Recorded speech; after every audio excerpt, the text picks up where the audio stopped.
সমস্যাৰ বিৱৰণী আমাৰ আগত দাঙি ধৰি আছে কিন্তু এইখিনিতে কৈছো আমি যে ৰাজ্যৰ বিভিন্ন প্ৰান্তৰ পৰা যেটো প্ৰশ্ন আহিছে সেই প্ৰশ্নৰে আমি দুই এটা ল'ব বিচাৰিছো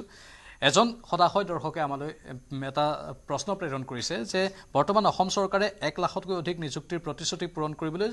যোৱা 2023 চনৰ ডিসেম্বৰ মাহতে ডাইৰেক্টৰেট অফ এলিমেন্টাৰী এডুকেশ্যন অৰ্থাৎ ডিইইৰ অধীনত প্ৰাথমিক শিক্ষক পদ এলপিইউপিৰ প্ৰায় 5550টা পদৰ বিজ্ঞাপন মুকলি কৰি দিছিল আজি প্ৰায় 6 মাহ উকলি গল গতিকে সেই শিক্ষক পদসমূহৰ নিযুক্তি প্ৰক্ৰিয়া চৰকাৰে কেতিয়া সমাপ্ত কৰিব বা কেতিয়া নিযুক্তি দিব এটা প্ৰশ্ন গুৰুত্বপূৰ্ণ প্ৰশ্ন কিন্তু এইখিনিতে আমি যিখিনি তথ্য পাইছো আমি বিভিন্ন জনক যোগাযোগ কৰিছিলো শিক্ষা বিভাগৰ আৰু বিভিন্ন